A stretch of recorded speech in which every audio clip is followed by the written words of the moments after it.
Again, he'll never be the best striker in the world, but he might not have to be.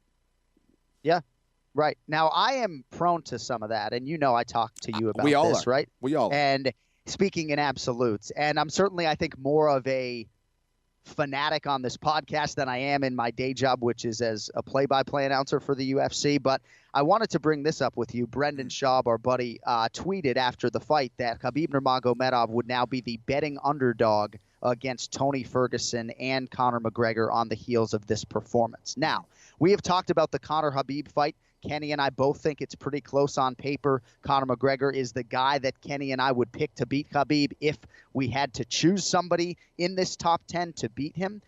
But Khabib Nurmagomedov, Kenny, was a minus 260 favorite against Tony Ferguson, right, who was coming back at plus 200 about 10 days ago when that fight was still on paper. Now, if you want to say it tightens up a little bit because Khabib wasn't able to finish Al Iaquinta as a minus 700 favorite, I'm not going to argue with you. But in my opinion, as I said, there isn't much shine off of this guy. You just set up exactly who he is. I still think he's not all that far removed from the Barboza performance, which to me proved him as the most dominant force in the game. I still think he's favored to beat Tony Ferguson, and I still think when he fights the opponent that he prepares for, he's still the 155-pounder that nobody in this top 15 wants to see on the other side of the bracket. Yeah, and not only that, we're assuming he's going to fight that same way that he did against Al Iaquinta against someone else. Great point. You know what I mean? Like, styles make fights, so we can't say, because he did this, that means he's going to try to stand up with Conor McGregor and utilize that jab.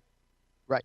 It's ridiculous. Right. So, again, Khabib felt so comfortable in there against Al Iaquinta that he said, you know what, I feel comfortable of striking with this guy. I don't think he's a threat. I felt his power. He's not knocking me out. I've been in there he's wrestling 170-pounders, 185-pounders at AKA. He's sparring these guys repeatedly. He knows what power is. He knows what strength is. He knows how to measure his risk and reward in a fight. He's been doing this a very long time. He's 25-0. You know what I mean? So, again, for Khabib, now let's talk about his jab. Let's break it down on a technical level. His jab was awesome. The jab wasn't the problem. It's what he was doing after the jab. That right hand was completely down.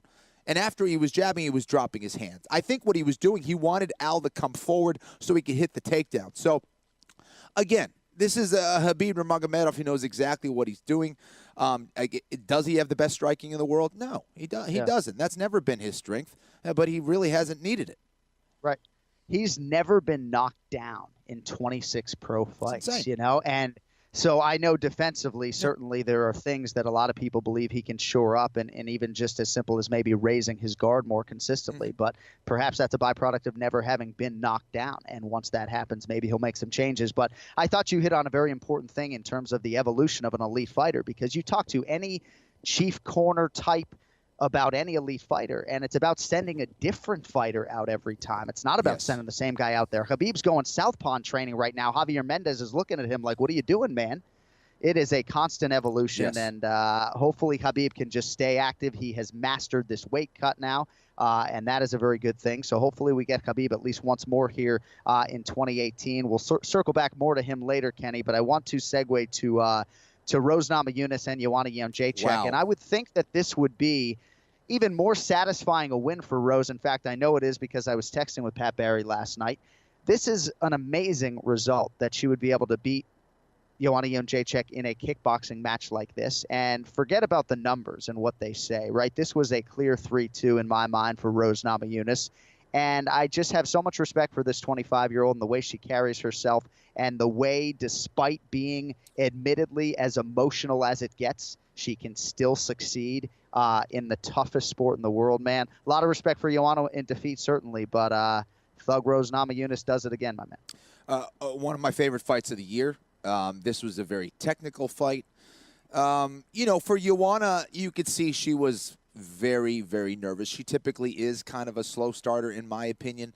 But she seemed way too jittery. Rose seemed very calm and composed.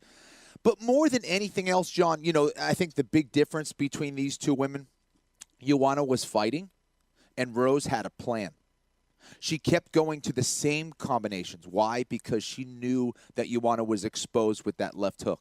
Yeah. She knew she could land that repeatedly. She just needed to disguise it with other things, then go back to the combination, then go back to that combination, pressure her, look for a takedown late in the fight. This was strategy against someone who's fighting. Joanna was just fighting. Why she didn't go repeatedly back to that outside leg kick, I don't know.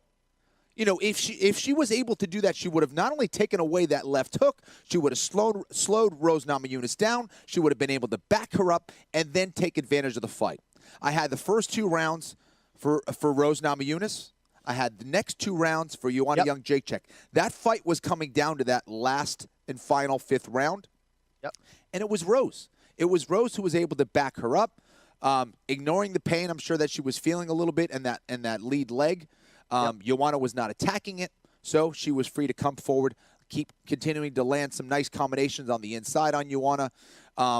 It was interesting because if you look at both these women, you look at both their backgrounds, you'd think that Joanna would be able to punch a lot harder. The difference was the boxing skills of Rose. She was landing some heavy shots. She was backing up Joanna. She got her respect for their power early, reminding her of that knockout back in New York the first time around. And hitting that takedown in the 5th round was just a thing of beauty. This was just a perfect game plan from Rose Namajunas and her team.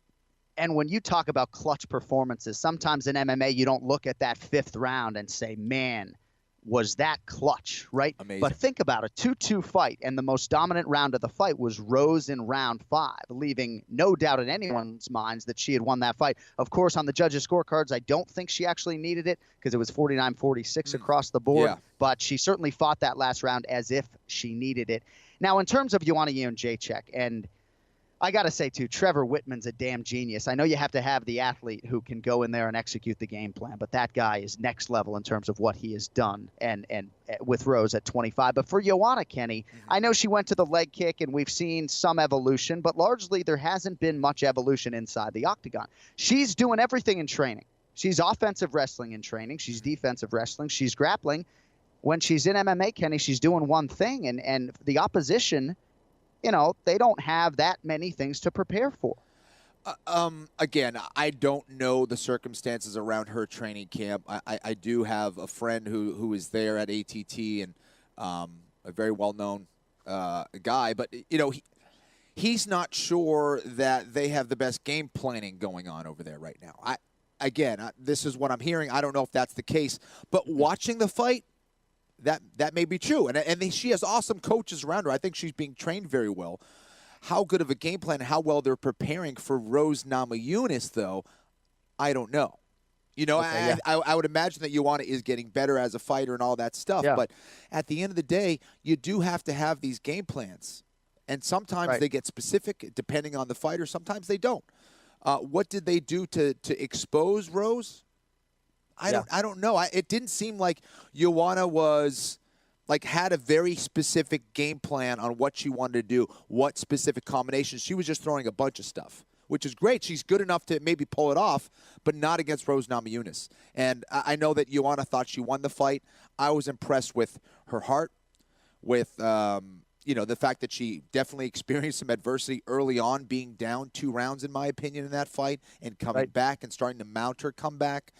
But I don't know if she had a very specific game plan of what she needed to do to win that fight. And I think there's a difference.